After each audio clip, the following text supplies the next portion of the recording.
2 Samuel.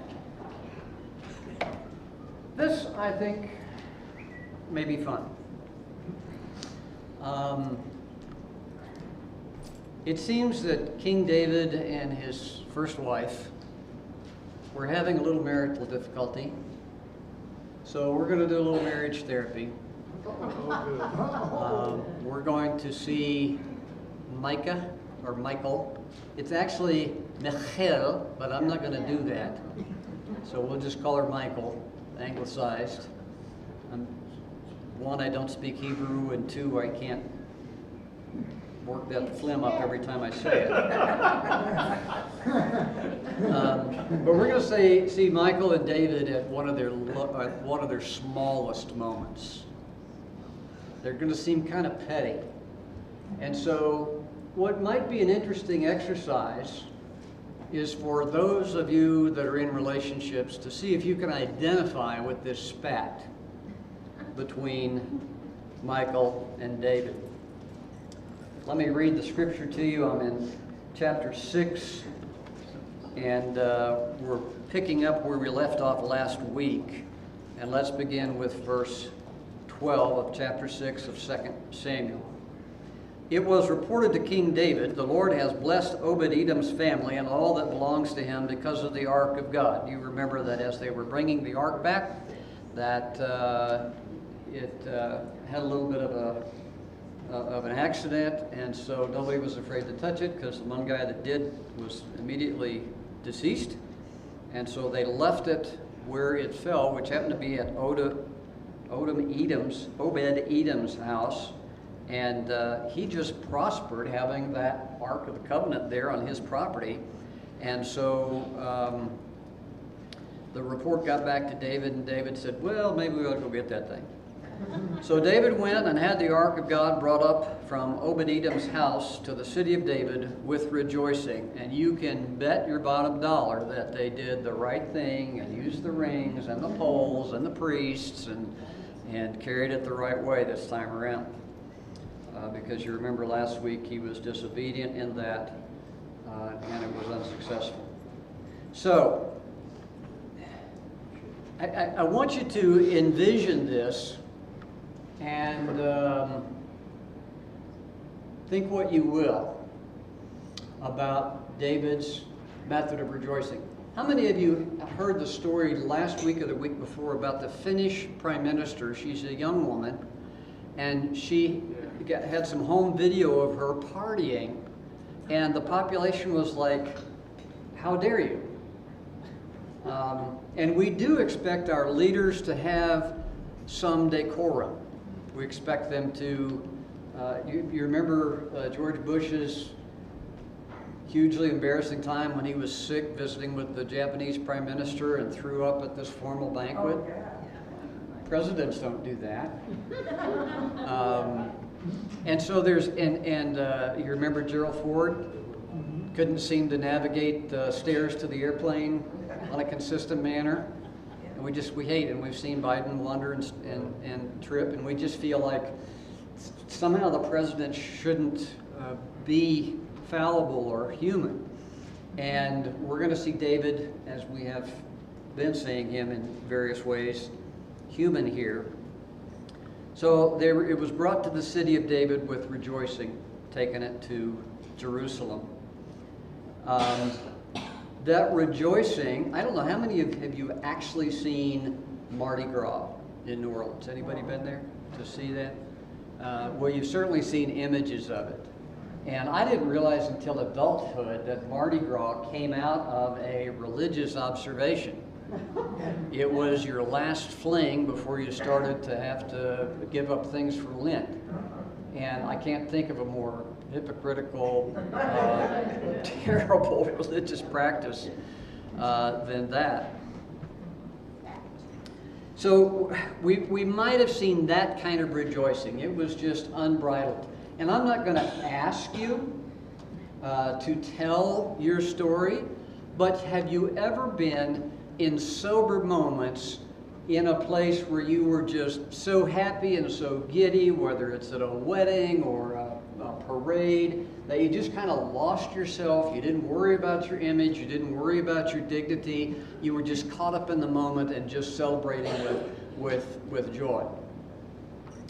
Now, I specifically said while sober, and I didn't see any reaction, so I won't ask the unasked question. But there was a lot of shaking going on. When those carrying the ark of the Lord advanced 6 steps, he sacrificed an ox and a fatted calf. David was dancing with all his might before the Lord, wearing a linen ephod. The linen ephod. Now, the word ephod has referred to that plate that Aaron started wearing, you know, with the jewels in it and containing the Urim and Thummim, but it also referred to the priestly garments, and particularly the priestly undergarments. So it was probably kind of almost a negligee kind of thing. And that in his dancing, maybe with his high kicks and his flinging, that he might have showed a little bit more skin than was typical in everyday life, particularly among royalty. Dancing with all his might. He and the whole house of Israel were bringing up the ark of the Lord with shouts and the sound of the ram's horn. So this is 3 different descriptions here, very in a short period of time, about the ecstatic worship of God's people, and David in particular, in excitement about bringing the ark back to the city of David. Now we can ask the question, was that a sincere, humble, open worship? Was it a purely emotional experience where people just got carried away? I think it was sincere, and I don't know what the culture of the day was in terms of how people were expected to behave on these great days and great celebrations. So I don't know that they were doing anything that was unprecedented in Jewish life. As the ark of the Lord was entering the city of David, Saul's daughter Michal looked down from the window and saw King David leaping and dancing before the Lord, and she despised him in her heart. I want you to note, did it say David's wife? Saul's daughter. We're going to link some things up here that has led me to a different conclusion than the typical conclusion that's drawn about David and Michal here. So hang tight. She despised him in her heart. They brought the ark of the Lord and set it in its place inside the tent David had pitched for it. Then David offered burnt offerings and fellowship offerings in the Lord's presence. When David had finished offering the burnt offerings and the fellowship offerings, he blessed the people in the name of the Lord of armies. So he blessed God with his sacrifices. He blessed the people on behalf of the Lord. And then had some food for everybody. A little ark reception. He distributed a loaf of bread, a date cake, and a raisin cake to each one in the entire Israelite community, both men and women. Then all the people went home. Now the women are included here. Most religious festivals were male-oriented and male-dominated, and only on certain occasions were women invited to completely participate in worship. But your scripture makes a note of saying that women were included here. Then all the people went home. When David returned home to bless his household, Saul's daughter Michal came out to meet him. How the king of Israel honored himself today. She said, he exposed himself today in the sight of the slave girls of his subjects like a vulgar person would expose himself. David replied to Michal, it was before the Lord who chose me over your father and who his whole family to appoint me ruler over the Lord's people Israel. I will dance before the Lord, and I will dishonor myself and humble myself even more.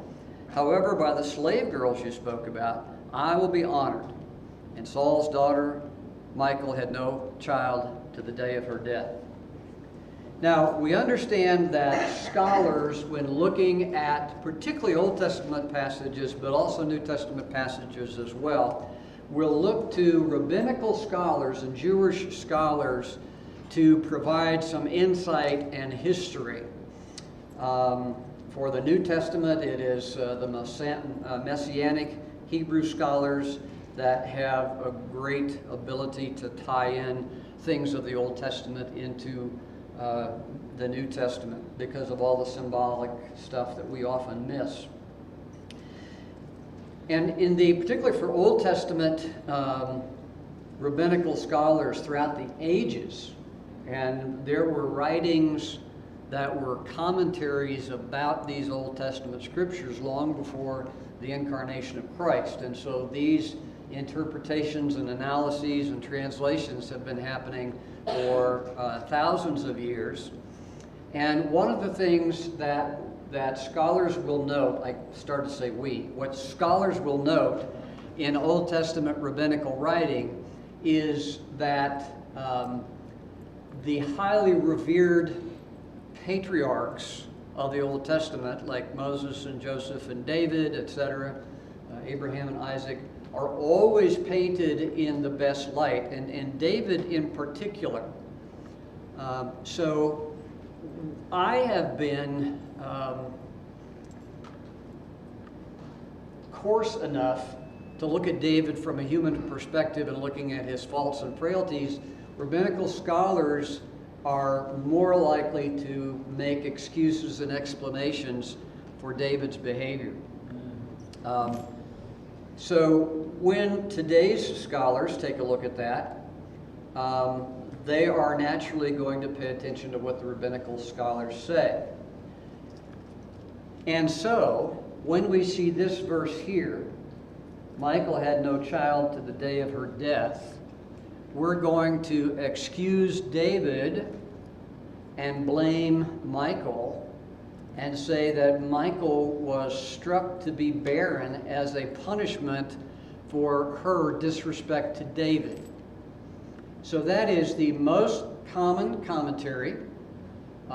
It's perfectly feasible. I don't have any major argument with it, but I want us to zoom out and have what they call a 30,000-foot overview and see where some of the issues really lay.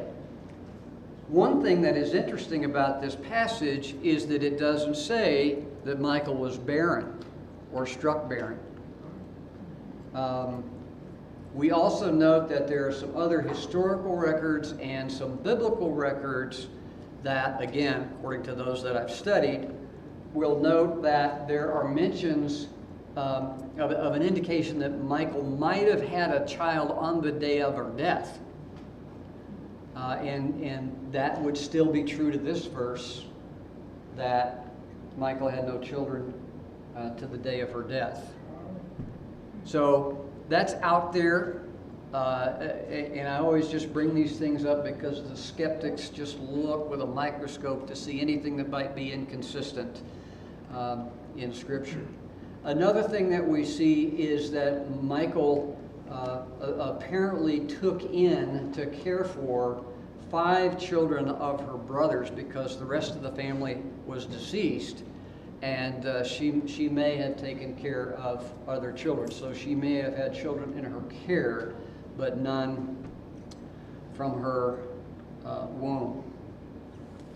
So that may give us a little validation for what we're going to talk about today.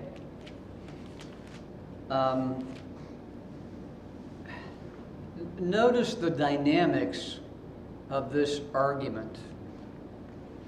Did it, you don't have to make eye contact or raise your hand or anything, but did anything ring true there? Was there a difference between David's expectation of his reception at home when he was going there to bless his home and the reaction of his wife? Expectations versus outcomes? Maybe you could read about these kinds of conflicts if you don't know from life experience. Did you notice the conflict that arose because of their families of origin, as we say in counseling? Well, my dad, well, your dad, and my, and aha. All right? I don't believe that we should live together before marriage, but I am an advocate of living with your future in-laws for about 6 months before you get married. Because, ladies and gentlemen, that is part of the package. Now, we also understand that there are some political aspects to this relationship, and I want us to go back and review this whole relationship thing between David and Michal. So let me see if I can find these without having marked them. So we can go back to, and you don't have to follow me, but you may if you wish. Go back to 1 Samuel.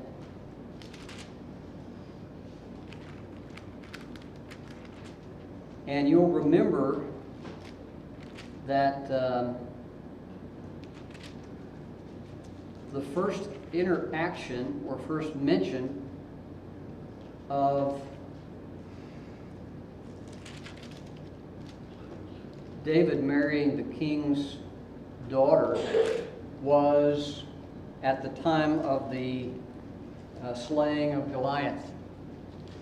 David is visiting his brothers who were on the line, and he hears about this scoffer across the valley, Goliath, and somebody mentions, it never says that the king said, but it says that an Israelite told David that the king said that you'll get tax forgiveness for your family, and whoever defeats Goliath will get one of the king's daughters. And so I don't know that David cared at that point, but he did in fact kill Goliath, as we all know. And he was offered, anyway, the hand of King Saul's daughter. And that just never happened. We're not sure exactly why. I'm not sure David was all that excited about it. But she ended up getting married off. Now, remember that in those days and for much of the rest of history up until modern day, in most cultures, women they'd be lucky to be second-class citizens. At the time, my future son-in-law called me up and asked for my permission for him to marry my daughter. How many of you asked permission of your wife's? Yeah. I was impressed by that, but I was kind of flummoxed by it too, because I'm like, well, sure, I appreciate you asking, but she's not mine to give. You know, my daughter I remember she was away at something, working a campaign job for a state senator, and she called up to ask permission for something. She must have been probably 19 or so. And I said, I'm always here for you. I'm glad to give you any advice, but you don't need permission from me to do anything. I'm done raising you.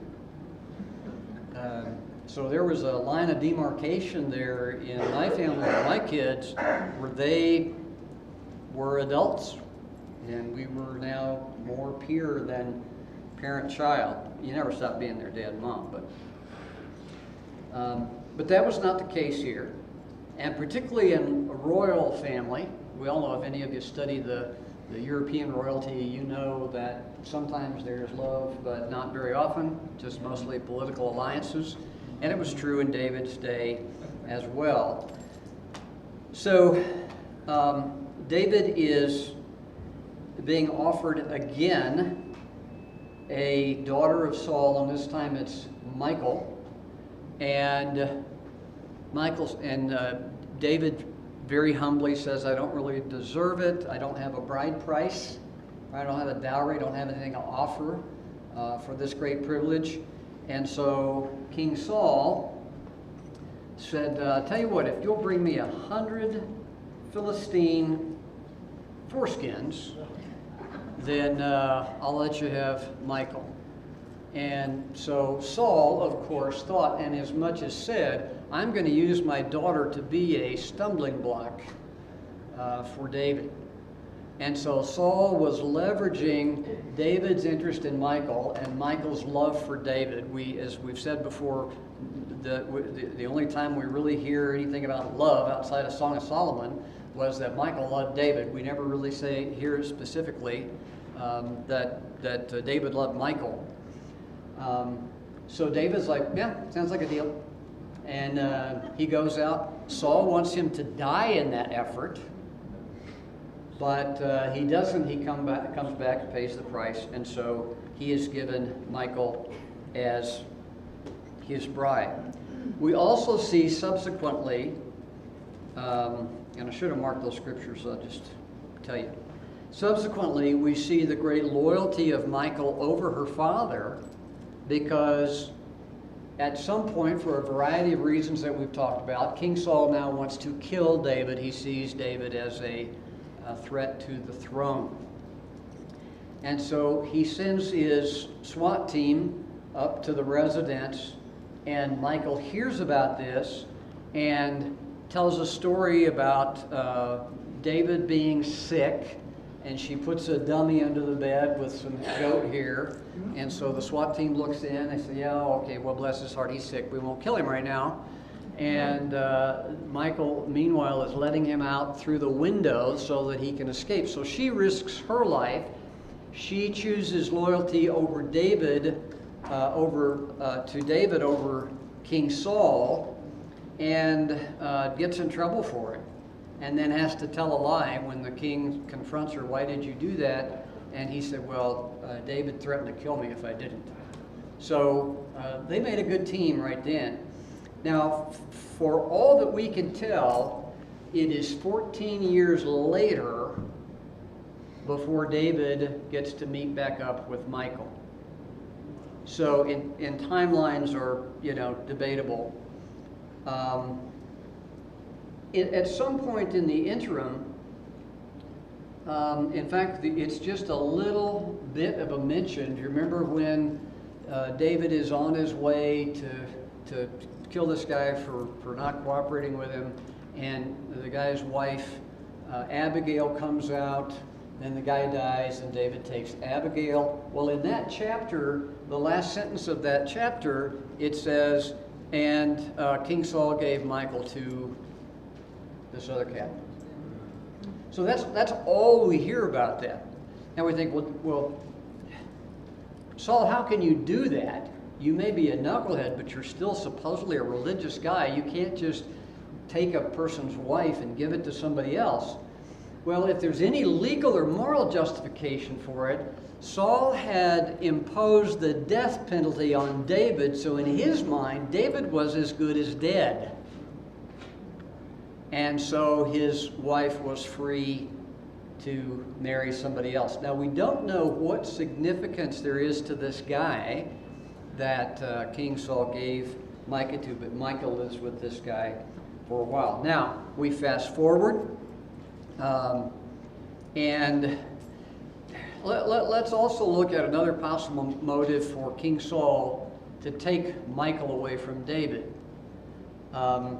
He did not want Michal to have David's kid, or for Michal to even stay in a relationship with David so that David could worm his way into being a king by virtue of blood relations in the royal family. So, and this plays into what we're eventually going to see that's evidenced in this spat. And so when David finally becomes king and is anointed and crowned king, and it's interesting that we never see Saul on a throne. We never see Saul with a crown. We never see him given the dignity of the kingship that God had offered and intended for him to take. We do see David's crown, David's throne, and David's presidential palace. So one of the things that David does after he is established as king over all Israel is he goes to the ruler of the land in which Michal was living with, Piatel, whatever his name was, and says, I want him back. I want her back. And so the king gives Michal back to David. And imagine what David is probably, and this is conjecture, but imagine what David is probably thinking. I am going to redeem myself in the eyes of those who once followed Saul and might still wish that Saul was king, because we know that taking somebody else's wives and concubines was a coalition of power and a sign of defeat of the other person. So David wants Micah back, and there's a little pluck of our heartstrings when we hear David doing this. It's like, oh, 14 years later, he's still pining away for Michal and asks for her. And so she is torn away from the place that she lived with this other guy for a number of years, and we zoom out from him following her, weeping like a little lost puppy dog, and he fades into the sunset, and she becomes the property of David again. So what might David be thinking? There's no male heir to Saul's throne. And most future kings would take as their first step to eradicate anybody that might have been heir to the throne of the previous king. We see Solomon do this. We see Solomon, is wise, and he's a great ruler. But one of the first things he does is get rid of, assassinate, kill, execute those who would oppose him, even some who had been loyal to his father, King David. Now also keep in mind, chronologically, there's no Solomon here yet, right? So if Michal had a child with David, David could say, I'm still honoring my brother and great friend Jonathan by having his bloodline part of the royal family. I'm still honoring what little bit of respect I had left for King Saul, because he was appointed by God, and David didn't kill him, he died on his own. And you remember another son of Saul had tried to take over, and he was defeated and assassinated.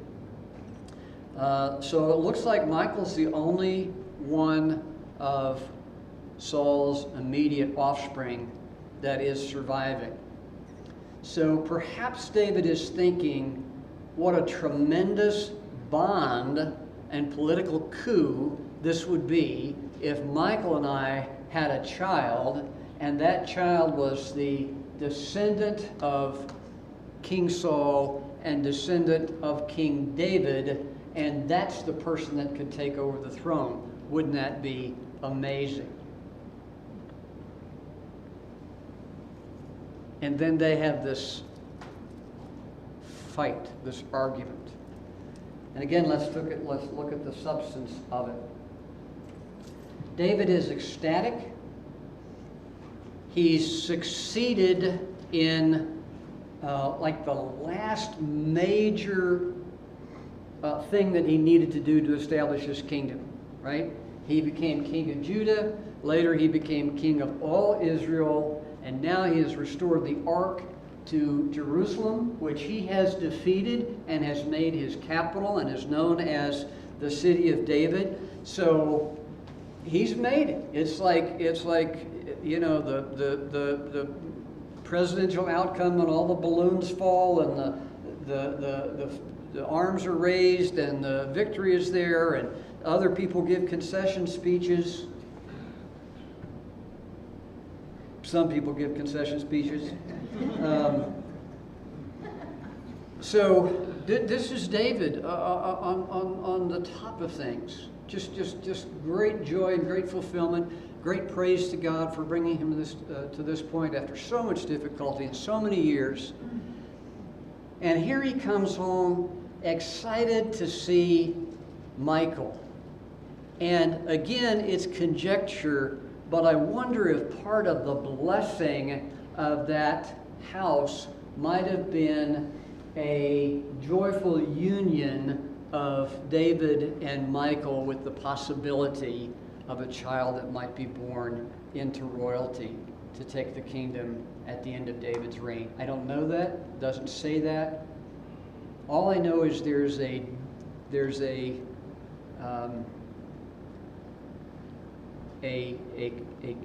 dissonance between what David expected as his homecoming and what Michal presented as his homecoming. And again, maybe you know what that's like.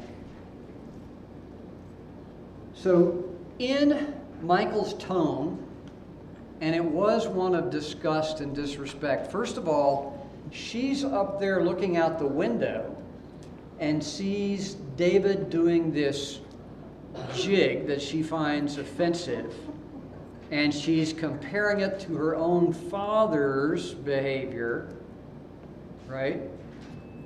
And I don't know how many of you had some early years of marriage issues with getting your respective fathers out of your head as you got into the marriage. That's a thing. And so Michal was thinking this. She might have been thinking about her 14 years that the original marriage and all of her sacrifice for David was for naught, and she might have had just a nice little life with this other guy. And 14 years clicks by, fertility begins to look less likely off in the future, and so I don't know what kind of pressures that Micah mentally was having, but she did not participate. It would have been nice, right? It would have been nice if she had come down and danced with David. Wouldn't that have been a wonderful romantic scene? But no, she's up there in the balcony going, is he going to just get completely naked? And she obviously brings up the fact that the slave girls seem to be entertained by this. And David doesn't seem to be too upset that the slave girls were being entertained by that, whatever that was. And so she's disgusted, and after everybody begins to go home, as the scripture said, Michal comes out of the house and says, well, didn't you look wonderful? In a very bitter and sarcastic way. So David does what they call in marital counseling. I'm not pretending to be a marriage counselor, but I know about marriage counseling. David does something that would be called an escalator, right?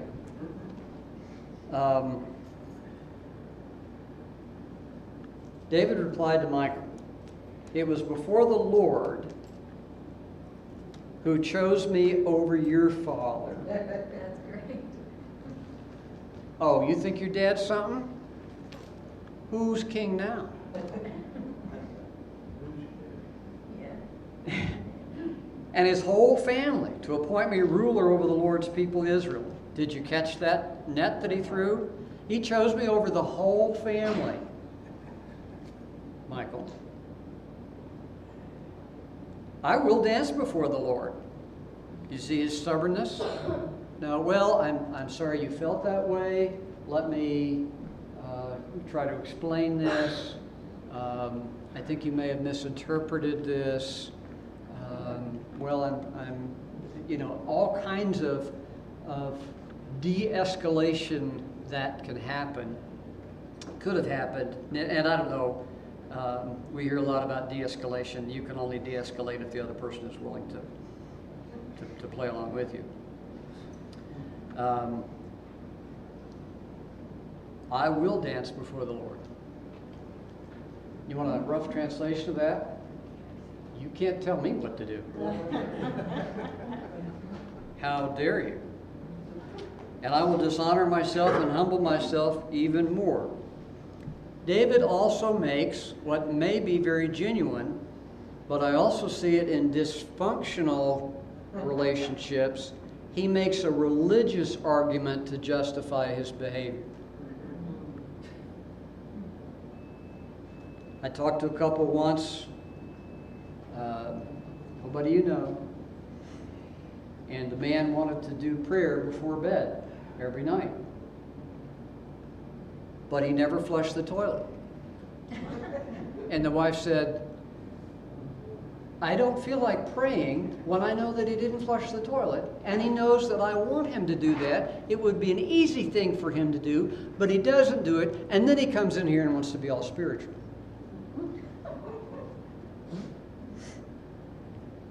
I don't know if they're still together or not. However, by the slave girls you spoke about, oh, you worried about all those young girls out there looking at me? They were honoring me. So don't be criticizing them either. Saul's daughter, Michal, had no child till the day of her death. Let me suggest to you that David refused to take a risk of having a child with Michal and refused to be intimate with her for the rest of her days so that she would not have somebody from Saul's bloodline that would be a potential heir to the throne.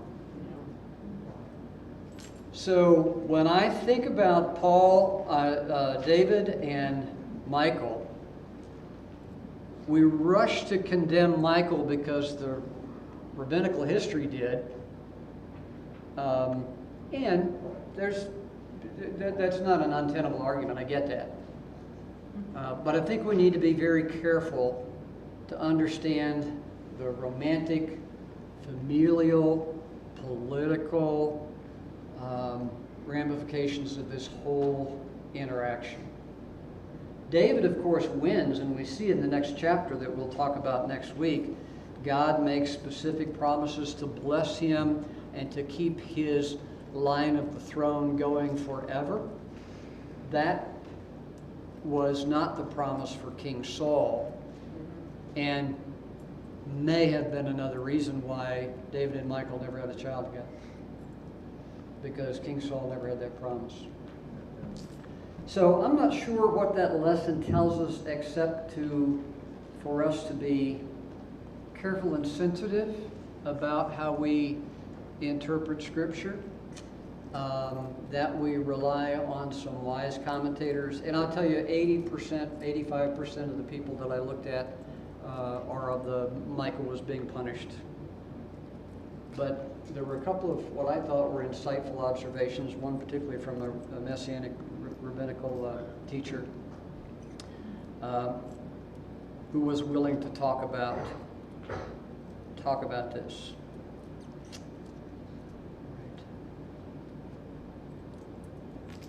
Maybe Michal and David could have come to some resolution if they'd been willing to get some objective third party to come in and help them learn how to communicate and control their emotions and validate each other and all those good principles of healthy relationships. But David was the king, and he was a man after God's own heart, and God did in fact give him authority that none of us will ever completely have. And so we, I don't believe, have the same license that David did to say, you're not going to tell me what to do, I'm better than your father and his family, and all those other kinds of arguments. Read that with an eye towards some of the conflicts that you've had and some of the conflicts that some of your friends and loved ones have had. I think you'll see that David and Michael, I could see the neighbor calling 911. I could see showing up on the call. But we need grace, and neither David or Michael seem to have any to offer.